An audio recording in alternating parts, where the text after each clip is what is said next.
Boa noite a todos, sejam bem-vindos, né? Hoje temos aqui a alegria de receber o professor Max, coordenador de cursos da Federação Espírita Brasileira. Sempre vem à nossa casa e nos traz uma mensagem profunda do Espiritismo cristão, com muita simplicidade, com muita humildade e com muito conhecimento de causa. Para nós é sempre uma satisfação tê-lo conosco, e nós sempre programamos a próxima vinda dele daqui a alguns meses, porque ele está sempre fazendo palestras em outras casas espíritas, e graças a Deus tem agenda conosco. Faremos uma prece e de imediato passaremos a palavra ao nosso amigo, que nos brinda com a sua presença e com a sua palavra.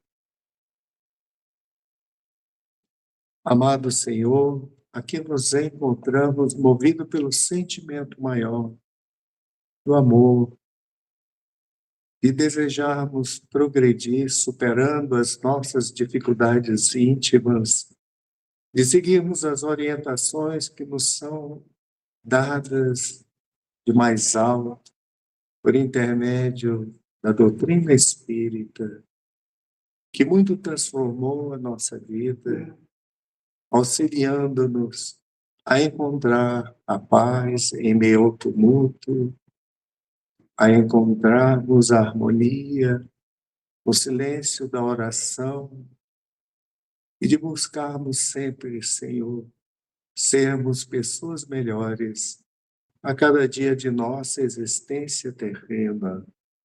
Que os benfeitores aqui presentes deem orientação e roteiro ao orador da noite, cujo tema será Pensamento e Pecado à luz da doutrina espírita. E desta forma, iniciamos nossos trabalhos com a presença bendita da espiritualidade maior, em nome de Jesus. Que assim seja. Convidamos o nosso amigo, professor Max, para que possa tomar aqui o púlpito. Professor, veio aqui mais ou menos. Então, muito obrigado. Boa noite a todas e a todos. Me perdoem pela voz, mas vai sair. Nós vamos falar de um tema extremamente grave. Por que é extremamente grave? Porque nenhum de nós para de pensar. Pensamos 24 horas por dia, inclusive enquanto dormimos. O seu espírito continua ativo. O que preocupa é o que sai da minha mente na forma de pensamentos. Pensamentos eu tenho cultuado, eu tenho nutrido, eu tenho alimentado. Qual é o meu habitual tipo de pensamento? Tudo isso implica diretamente no destino de todos nós. A longo prazo, pensamentos repetitivos, no mesmo padrão vibratório, construirão um hábito. E esse hábito irá formar o cerne do caráter e vai, então, interferir no destino das pessoas. Por isso, nós queremos conversar um pouquinho sobre isso, lembrando que Jesus falou disso. A nossa do Mateus, no capítulo 5, quando ele disse: aprendeste o que foi dito aos antigos, não cometereis adultério. Eu, porém, vos digo, disse Jesus, que aquele que vê olhado a uma mulher ou a um homem com mau desejo para com ela ou para com ele, já em seu coração cometeu adultério com ela. Gente, é extremamente grave. Um simples olhar adornado com um mau desejo que nasce do coração, permeia o pensamento, flui na direção da pessoa na qual os interesses estão sendo postos, já é adulterar, já é cometer deslize perante a lei. Então, você veja que o simples passo do pensamento associado com o sentimento já te determina uma condição grave. E Jesus diz, não foi preciso que você entrasse em relação direta com aquela mulher, com aquele homem, para que já cometesse adultério com ela. Allan Kardec cuidou de tratar desse assunto lá no Evangelho segundo o Espiritismo, no capítulo 8. E ele diz assim, a verdadeira pureza não está somente nos atos, está também no pensamento. Então, nós estamos falando de pureza. Quem é puro não entra em ressonância com o impuro. Você só entra em ressonância com o que você carrega em você, que você vê no outro, pela sua projeção. O outro é o reflexo de você. Então, se você viu a outra ou o outro com mau pensamento, foi porque você carrega isso em você ainda dentro do seu coração. É uma mácula. Você ainda não é imaculado. E é por isso que a pureza não é ainda a nossa realidade no mundo de expiações e provas. Todos nós teremos a tentação de olhar com mau pensamento, como Jesus colocou aqui. O ponto não é esse. O ponto é o quanto eu me esforço para que isso não continue dentro do meu pensamento e do meu sentimento. Essas duas coisas conjugam-se. Quem tem o coração puro, nem sequer pensa no mal. Não é a realidade da maior parte, da esmagadora maioria dos habitantes deste planeta, tanto encarnados como desencarnados. E Kardec faz uma pergunta bem direta a essa proposta que Jesus colocou. Sofre-se as consequências de um pensamento mau, embora nenhum efeito produza? Então eu pensei, acalentei aquele pensamento, e a pergunta é, eu vou sofrer consequência disso? Essa é a pergunta. E ele vai responder. À medida que avança na vida espiritual, a alma, que enveredou pelo mau caminho, se esclarece, toma conhecimento, desperta e despoja, limpa, pouco a pouco, as suas imperfeições. Então é um processo gradativo. Nós hoje estamos no mundo de expiações e provas, mas já fomos no mundo primitivo. Dia virá que nós seremos mundos de regeneração. E mais à frente, seremos mundos felizes. E quanto mais alto o mundo, menos mal no coração. Até um dia chegarmos ao ápice dos mundos felizes, em que nós não precisaríamos mais reencarnar, porque o coração é puro. E foi Jesus que disse isso. Bem-aventurados têm puro coração, porque estes verão a Deus. Você só vê Deus se o seu coração estiver puro. Você não vai ver Deus com os olhos da carne, porque nesse estágio nós já estamos fora do alcance da matéria. Mas até lá,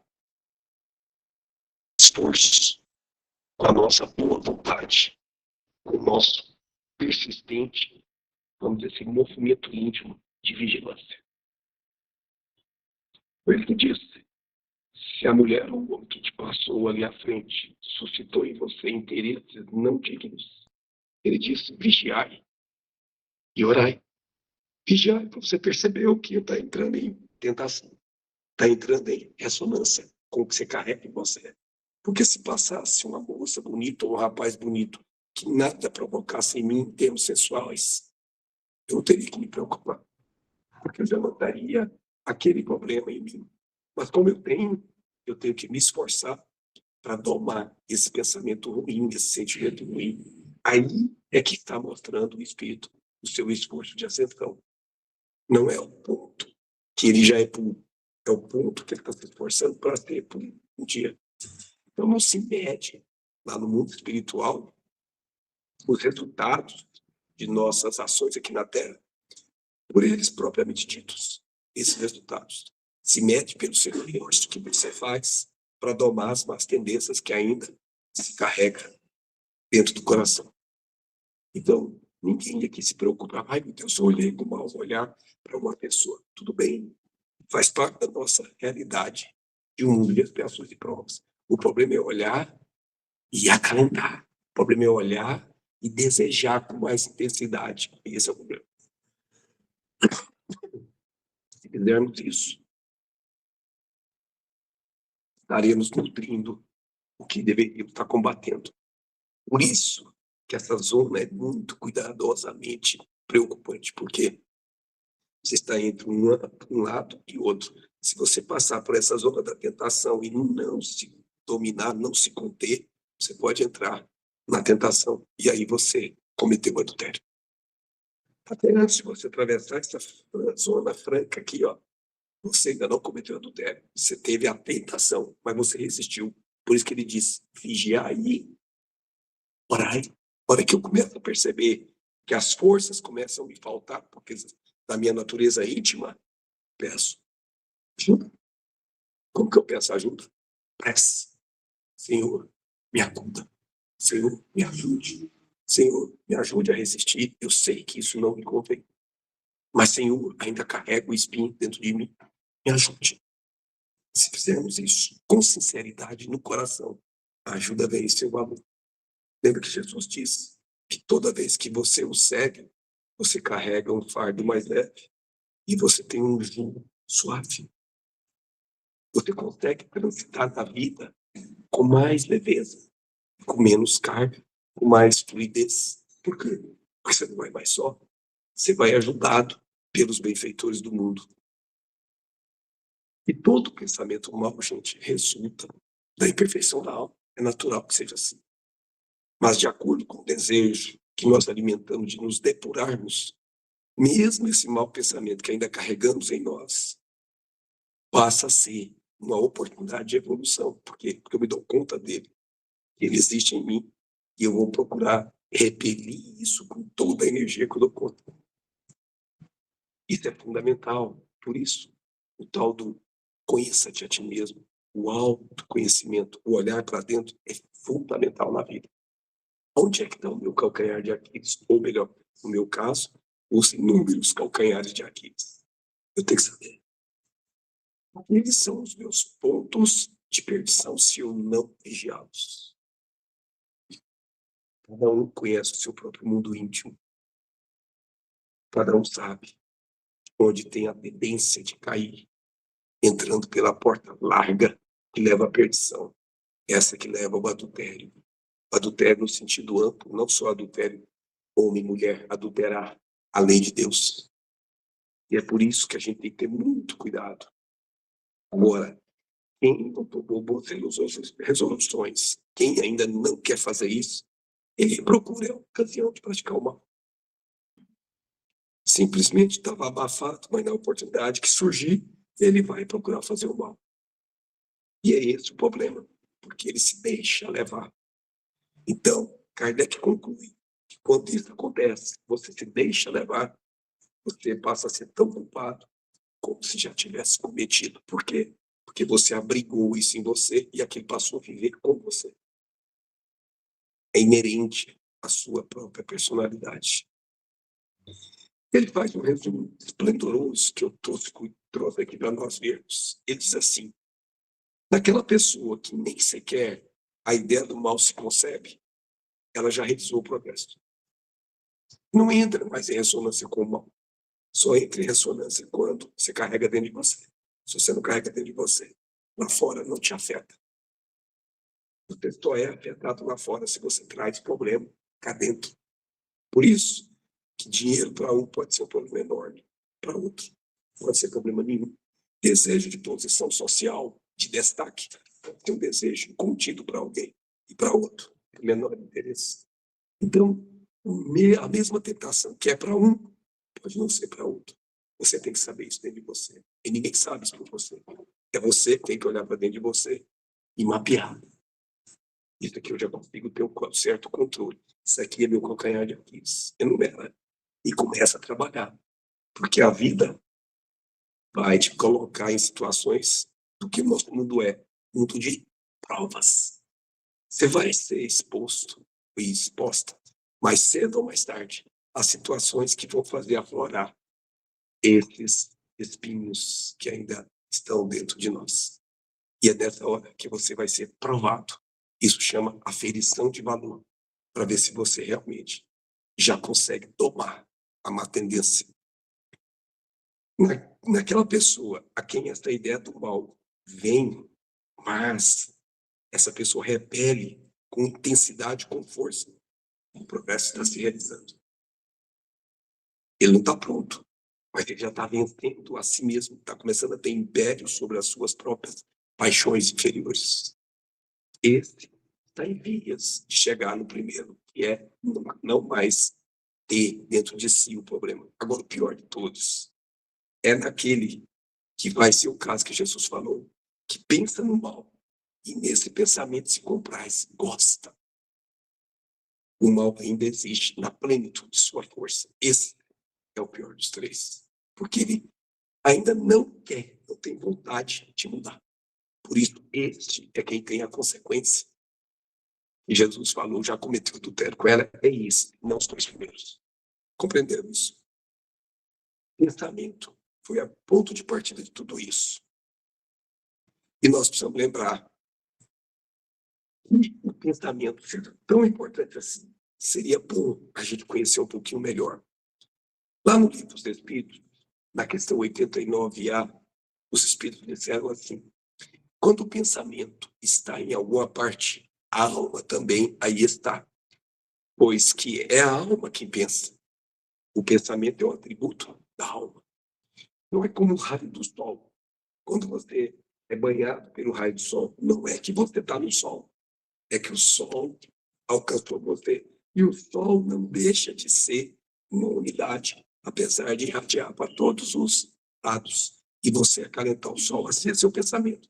Seu pensamento alcança determinadas fronteiras sem que você fisicamente esteja lá.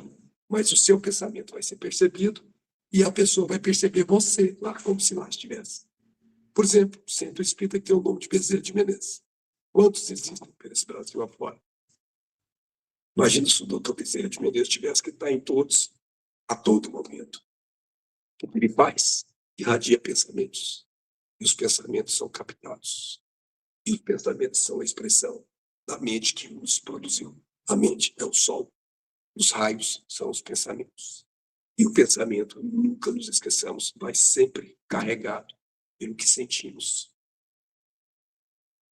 E temos um pensamento grave, que é um sensor, que é um componente íntimo que nos regula as decisões. Chama-se consciência. Os espíritos chegaram a dizer que a consciência é o local onde está escrito a lei de Deus.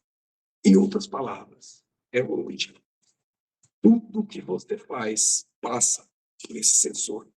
Se o que você faz, o que você fala, o que você pensa, tudo isso sentindo, está em harmonia com a consciência cósmica, você não tem absolutamente nenhuma percepção de nada equivocado. Mas, se o que você pensa, faz sentindo, você não está em acordo com a consciência cósmica. Algo te sinaliza como se uma luz acendesse. Atenção, meu filho, você está em dissonância com a lei. Para, reflete. Ou seja, todas as vezes que nós formos usar o nosso livre-arbítrio, que é um atributo exclusivo da alma, nós temos poder com o livre-arbítrio. Podemos decidir o que quisermos. Mas junto com o livre-arbítrio tem uma consequência, que é a lei de causa e efeito. Todas as vezes que eu vou tomar uma decisão e que aquela decisão está em dissonância com a lei divina, pensamento me acusa bem na consciência. Porque a consciência, disseram os espíritos, é um pensamento íntimo que pertence a nós, como todos os outros pensamentos. Se ouvíssemos a voz da consciência nos movimentos das nossas decisões, nós não entraríamos em erro. Mas nós sofismamos, fazemos de conta que não ouvimos o pensamento para parecer que estamos decidindo certo. Vocês já ouviram a expressão assim? Achado não é roubado. Certo isso? Isso é um sofisma. É uma enganação que você faz para você mesmo, para justificar o seu ato. A máxima de não peguei nada de ninguém, eu estava lá, peguei para mim. Mas estava lá e era seu. E se fosse você que tivesse deixado lá, você gostaria que alguém levasse ou que te entregasse? Uma simples conversa íntima dá para você perceber que aquilo é um encontro. que você está colocando para você, para poder ter direito ao que não é seu. Engodo. Mas o pensamento íntimo, chamado consciência, te acusa. Não lute contra ele. Você vai se dar mal. Observe o que ele te diz e haja nessa direção, porque você estará fazendo a vontade de Deus e não a sua. Porque a sua ainda está distante da de Deus, porque nós carregamos ainda aquele mal que nós estamos depurando pouco a pouco. Mas a de Deus é toda pura. Somente nós não a conseguimos ainda 100% do nosso tempo. Mas alguém pode perguntar, o que é pensamento? E essa é uma pergunta que a doutrina espírita responde. Pensamento é um fluido, é uma energia em que se lhe imprime, presta atenção nessa palavra, você tem um fluxo energético, e nesse fluxo energético é impresso os mais íntimos sentimentos, que lhe definem os mais íntimos desejos. Guarda isso. Sentimento e desejo íntimos vai junto com o seu pensamento. Então, ele olhou para aquela mulher com mau olhar. Qual é o sentimento dele? Pervertido. Qual é o mais íntimo desejo dele? Possuí-la e vice-versa, se for o caso. Ou seja, o problema não está na mulher passando, está no meu sentimento e no meu desejo, que eu nutro, que eu gosto, como diz o outro, que eu quero, e não importa as consequências, não quero nem saber. Os que chegam a dizer isso pagam um preço caríssimo diante da vida. Então, o pensamento, guarde isso, vai sempre carregado com o que você sente na intimidade do seu coração e com o que você deseja, se acalenta no íntimo do seu coração. Perceba o que você anda acalentando, o que você anda desejando, para você ver se está em harmonia com a consciência cósmica. Se não estiver, se esforce o quanto antes para mudar esses desejos que podem ser desejos que vão te derrubar perante a vida. Mas o pior de tudo é que você não pensa sozinho. Mas como assim? Você está associado. Pensamento é um negócio tão, vamos dizer assim, tão fora da base de observação das pessoas, que Emmanuel chega a dizer assim, se nós pudéssemos contemplar com os próprios olhos as correntes de pensamento, aquele fluxo energético, nós reconheceríamos, se nós pudéssemos olhar isso, de pronto, que todos vivemos em regime de comunhão, segundo os princípios da afinidade. Vocês conhecem esse outro termo? Semelhantes se atraem. Então, se você acalenta desejos nobres, se você tem sentimentos superiores, qual é o tipo de comunhão que você vai estabelecer? Não vai ser com o espírito inferior, vai? Não vai. Mas se você nutrir desejos doentios, sentimentos inferiores, a turma que vai estar do seu lado, e não tenha dúvida, elas estarão, vai ter do mesmo quilate. Não desculpe, não atribua a eles o problema. Foi você que, como um imã, os atrai. Diga com quem andas e direi quem tu és. Conhece essa expressão? Joana de Anjos modificou-a. Disse assim, diga o que tu pensas e direi quem tu és, quem tu serás e com quem tu andas. Perceber a profundidade. Pelo que você pensa, você está atraindo companhias espirituais, tanto encarnadas e desencarnadas, que vão vibrar na sua frequência, exatamente na mesma. É a turma que compõe a patotinha daquele assunto que você nutre no seu interior. Aí eu agora estou focado em me melhorar. Você vai ter gente ajudando a fazer isso. E também está focado em se melhorar. Os semelhantes se atraem. Porque a associação, disse Emmanuel, mora em todas as coisas, preside a todos os acontecimentos e comanda a existência de todos os seres. Certa vez, o apóstolo Paulo fez uma anotação muito importante. Ele disse assim: deixai de todo embaraço, porque estamos rodeados por uma nuvem de testemunhas. São esses. Diga a doutrina espírita. Não traz novo. Esclarece o que já foi trazido pelo Evangelho de Jesus. A gente aprende a interpretar o Evangelho segundo a razão, e depois a razão comunica com o coração e a gente sente o que aprendeu. E sentindo o que a gente aprendeu, a gente vive. Quando a gente não compreende, a gente fala, faz, porque o outro falou para fazer. Ou fala porque o palestrante, o pastor, o padre falou, senão você vai para o certo. Aí a pessoa, por temor, consideração, seja qual for a razão, ela passa a fazer. Mas na primeira prova difícil, ela não continua, porque não tem bases que lastreiam a sua fé. Por isso que a fé do espírita chama-se fé raciocinada. O que é isso?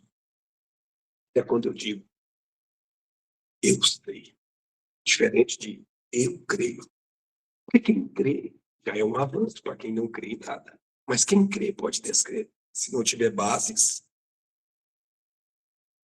patrocinadas dentro de si. Mas quem sabe, jamais deixará de saber. Você vai reencarnar, a sua sabedoria volta na forma de vocação do que você já acumulou em você. São as aquisições do Espírito, que você não perde jamais. Tesouros que a traça não corrói, que o ladrão não mina e nem rouba, disse Jesus. Isso é o que você leva e traz. Esse é o verdadeiro tesouro que nós estamos instalando em nós. Mas isso é uma conquista do Espírito. Por isso, a gente tem que raciocinar. As coisas têm que fazer sentido. Se elas não fizerem sentido, no momento em que a gente estiver na prova, a gente vai fraquejar. A fé vai vacilar. Porque você não sabe, você apenas estava crendo. E estava crendo porque alguém te falou. Mas aquilo não foi elaborado dentro de você. Aquilo ainda não faz sentido íntimo para você. Aquilo ainda não é uma aquisição sua. Está fazendo sentido para vocês? Por isso que a doutrina espírita, sobretudo, é uma doutrina de estudo. O que nós estamos fazendo aqui? O Marx palestra, não. O Marx está estudando com vocês. Vamos lá estudar para compreender. Compreender para quê? Para saber viver. E viver em harmonia com as leis divinas. E quem vive em harmonia com a lei divina não sofre. Não é feliz na possibilidade de um mundo de expiações e provas. Fazer a vontade do Pai e não a sua é uma conquista imensa. A vontade do Pai é uma só, que nos amemos uns aos outros. Sabe, damos conta de fazer isso. Toda a gente. Aí nós estamos distantes, né? Mas vamos chegar lá. A custa de esforço lá dentro e lá dentro. Não é esforço físico, é esforço que o mundo de fora não vê. Ninguém sabe o esforço que você está fazendo para não revidar uma ofensa, por exemplo. Mas você está fazendo. E o mundo espiritual que te vê em secreto sabe que você está fazendo. Então não é o resultado, é o esforço que mais tarde vai redundar em resultado. E porque vivemos em associação, nossas almas entram em ressonância com as correntes mentais que estão vibrando na mesma frequência habitual que respiramos junto com as outras. Então é como se você tivesse uma faixa de vibração. Todo mundo, encarnado ou desencarnado, está na mesma faixa, está no mesmo nível seu. E eles respiram o mesmo, entre aspas. Ou seja, se nutrem dos mesmos conteúdos que nascem desses pensamentos. Se forem bons, maravilha. Se forem ruins, aí haverá prantos e ranger de dentes. Porque a gente assimila o pensamento daqueles que pensam como pensamos. Daí porque eu falei que ninguém pensa sozinho. Está no livro, Gênesis, no 14 da terceira parte, Allan Kardec chama esse capítulo de Os Fluidos. Tem um item que chama-se Fotografia do Pensamento. Que magistral análise que Allan Kardec faz ali. Ele, quando alguém começa a arquitetar, maquinar, idealizar algo com força, começa a construir imagens ao redor. Naquela época não tinha câmera, o Kardec usou a forma, fotografia. Mas a fotografia em movimento é o que nós temos na câmera. Quando você começa a maquinar isso, aquilo vai se desenhando ao seu redor. E segundo os interesses que você está arquitetando, vai atraindo pessoas que também estão naquela mesma direção. Então, se alguém idealiza matar outro alguém, ele vai, à medida que vai formando isso, ele vai atraindo e vai contribuir para que isso aconteça. Por isso que diz, já cometeu adultério. Se você alimenta isso, aquilo vai atrair do seu lado a nuvem de testemunhas que estão naquela mesma faixa de interesse inferior. E aí é que entra Jesus de novo. Vigiarem. Quando você começa a ter pensamento que não é bom, para. Olha, isso não é bom, não. Eu sei que não é. Quando eu gosto, como diz o outro. Aí eu queria tanto fazer, mas eu sei que é muito forte. Olha a luta. Quer fazer, mas não deve. Quer fazer, mas não deve. Lembra de Paulo? Tudo posso, mas nem tudo me convém. Essa luta que a gente está travando o tempo todo com as nossas inferioridades. Se a gente parar e começar a perceber que está saindo da faixa de harmonia e entrando na faixa de perturbação, a gente tem a oportunidade de fazer a oração. Sabe por quê? Porque a oração é um meio que você tem de elevar a faixa de frequência. Você está vibrando aqui, ó, nessa faixa. Quando você ora, você sobe aqui, ó. Todos aqueles que estavam ali permanecem lá, se não orarem também. Mas você sai daquele ar ruim que você estava respirando e passa a respirar um ar arejado. E você começa a ter forças que você não teria sozinho. Você consegue combater o mal que está em você e não fora, naquele momento. Aí você não entra em tentação. Jesus ensinou tudo, gente. Se a gente seguisse Jesus, a gente não sofreria. Porque sentindo, mentalizando, falando, agindo, nós nos sintonizamos com as emoções e com as ideias de todas as pessoas, encarnadas ou desencarnadas, da nossa faixa de simpatia. De novo, semelhantes se atraem. Nossa, com a cara dele. Já é aquelas coisas que ele fala. Nossa, calou um para mim. O que está falando um para o outro? Coração falando. Coração. Interesses que são idênticos, que um acorda no outro. Então, sintonia é a palavra-chave. Com que eu estou me sintonizando? Que desejos eu tenho acalentado no meu íntimo? Eu quero é vingar daquele desgramado que fez aquele negócio para mim. Está entrando num buraco. Se você soubesse o tamanho profundo que ele é, você pararia de chamar de início de desgramado e chamaria de maravilhoso. Mas e o que ele fez comigo? Você tem que responder para Deus. O que você vai fazer com você e com ele, você tem que responder para você. Ele já errou, do seu ponto de vista, de ter te agredido. Mas você não tem que reagir, você tem que agir. Todo aquele que agride, todo aquele que faz o mal, é um enfermo. É um enfermo da alma. E você se devolve a ofensa. Geralmente, quando devolve, não é do mesmo tamanho, é pior. Você torna-se tão enfermo, pior enfermo do que ele. Pior por quê? Porque ele não teve tempo de refletir, você teve. E aí você estaria saindo da faixa dele e lembrando de Jesus lá na cruz. Pai, perdoa, eles não sabem o que fazem.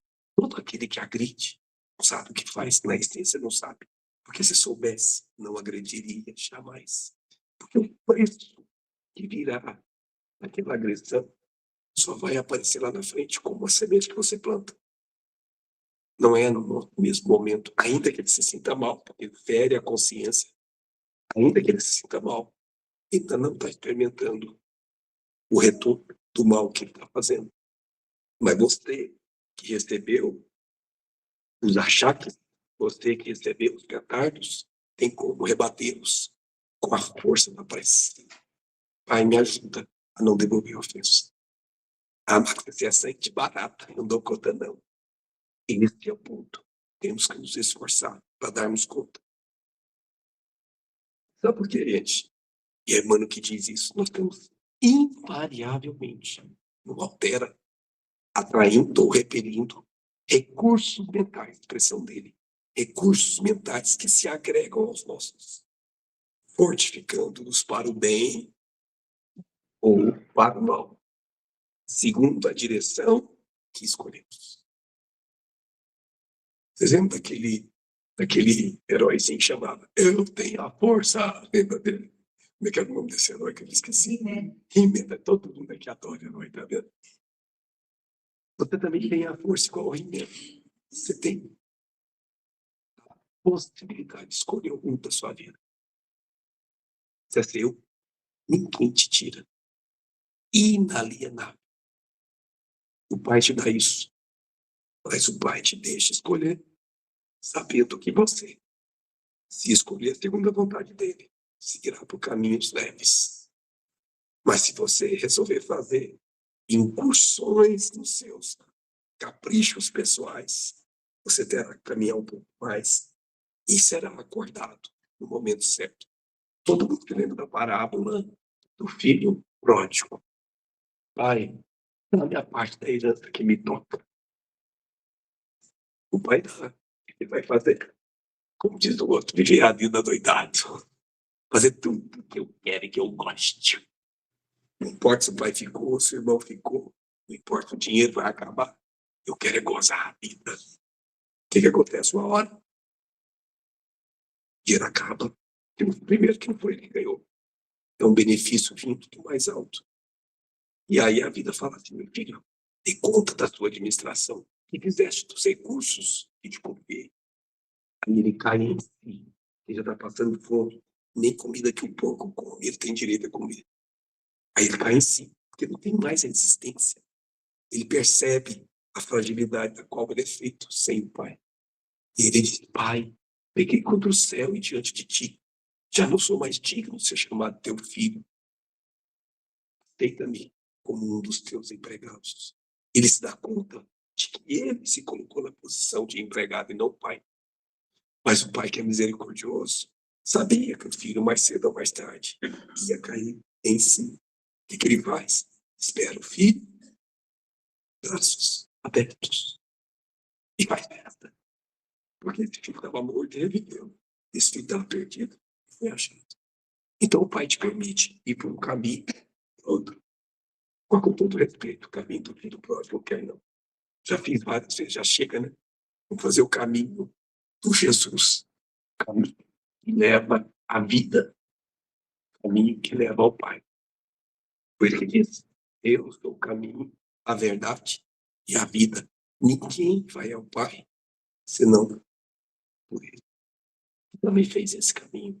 Sabe de tudo que você está passando, porque já passou.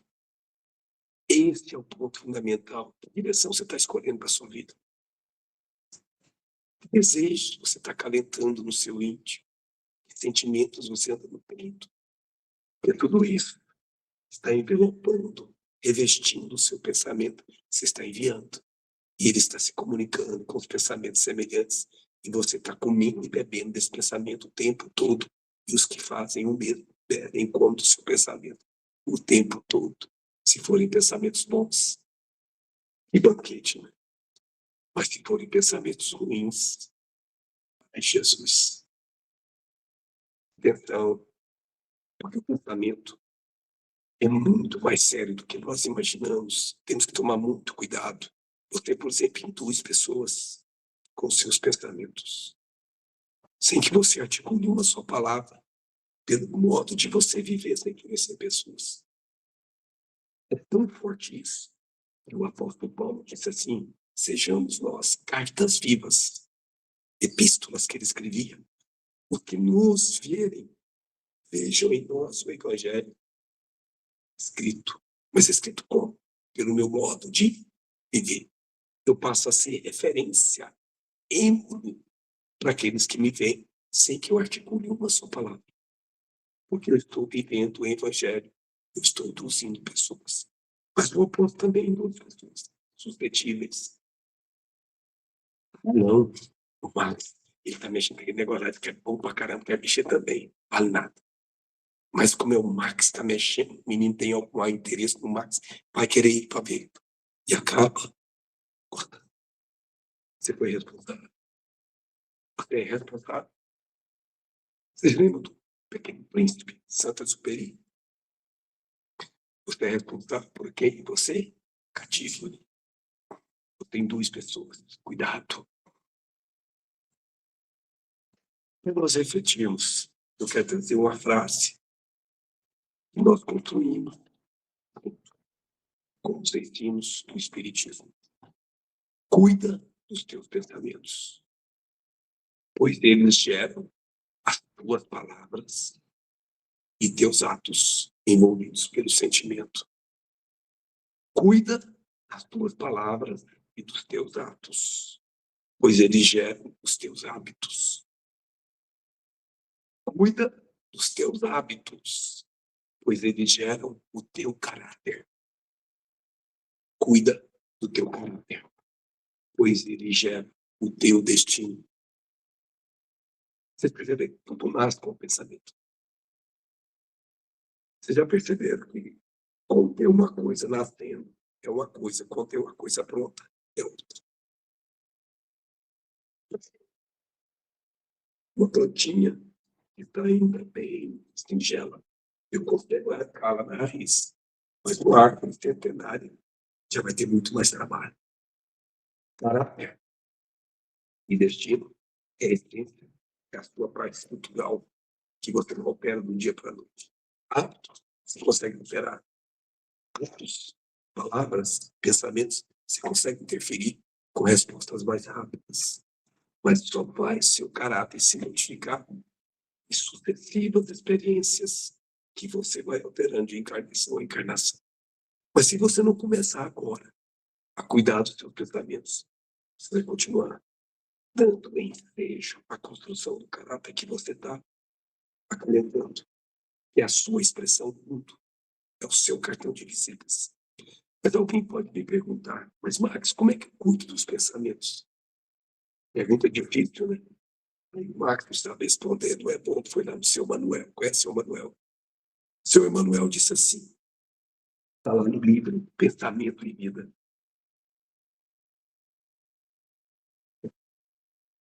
Prática do bem. Já ouvi falar que fora da caridade não há salvação. Salvação tem um sentido muito mais amplo do que a gente imagina. É salvar você do mal. Alcançar aquela pureza que faz você ver a Deus, bem-aventurados puros. Isso é salvação.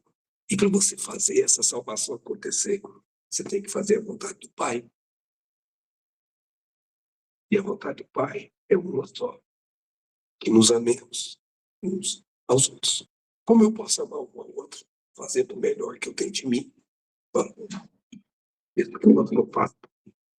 Mas eu, que já tenho consciência disso, não devo me alterar a minha conduta pela dele. Ele deve alterar a conduta dele pela minha, porque eu já sei o que faço, ele ainda não sabe. Prática do bem, disse ele. Simples, você não precisa virar o mundo, não. Eu vou lá para a África, porque lá tem algo que eu quero me devotar totalmente. Você pode até fazer isso. Mas entra às vezes na África, da sua casa mesmo, você vai ter alguns probleminhas que você ainda não desconfiou que precisa mudar. A minha relação com fulano não é ideal. Ali já tem muito de desafios de praticar o bem. Porque tem um trem com aquele meu irmão que eu não sei o que que é.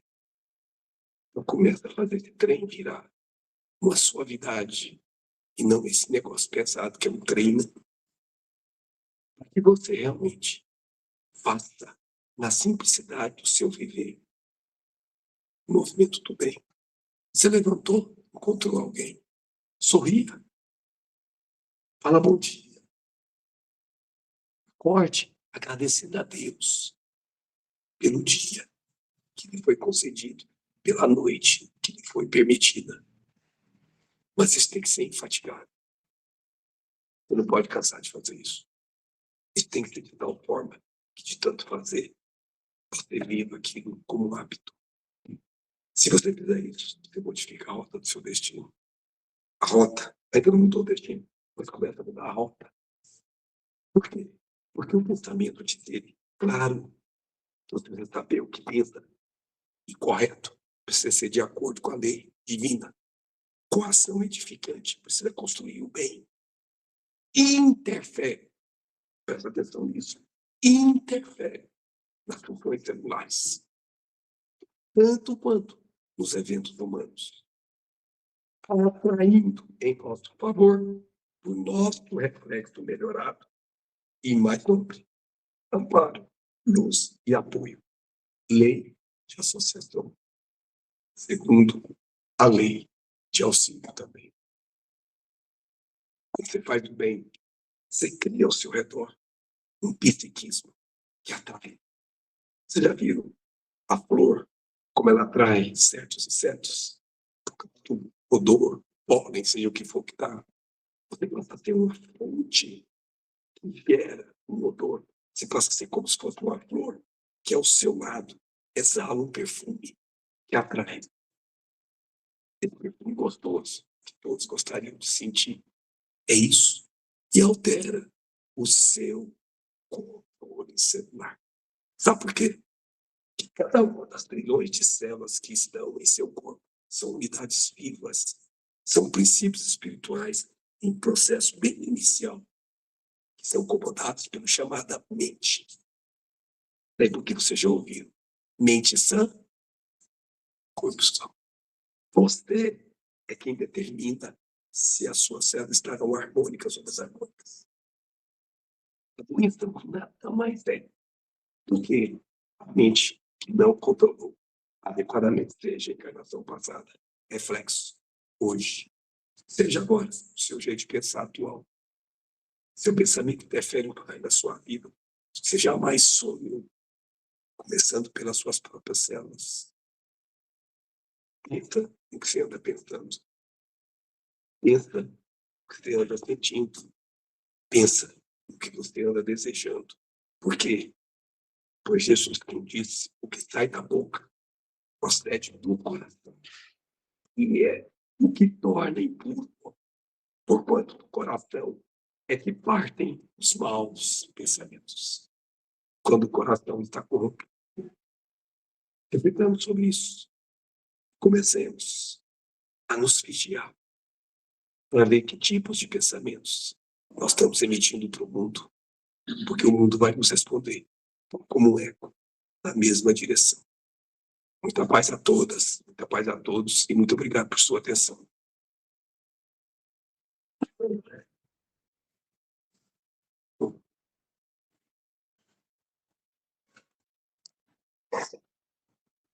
Primeiramente, agradecer a companhia e o esforço do professor Max, que mesmo um pouco afônico, veio aqui, trouxe um recado de grande importância, uma reflexão profunda para a nossa experiência humana. E outros momentos iguais a esse possam acontecer.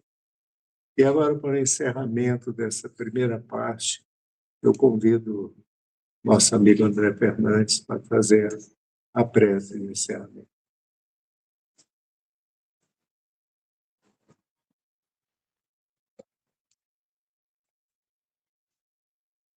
Senhor Jesus, nosso mestre, o nosso modelo e o nosso guia.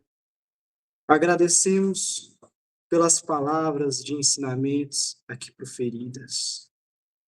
Que nós possamos buscar, sintetizar, atrair bons pensamentos, construindo através do esforço, da vontade, que é essa que impera sobre os governos que tomamos da nossa vida.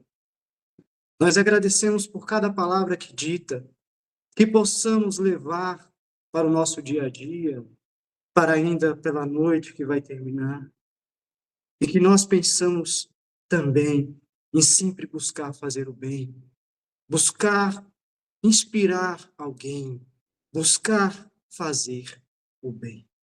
Graças a Deus.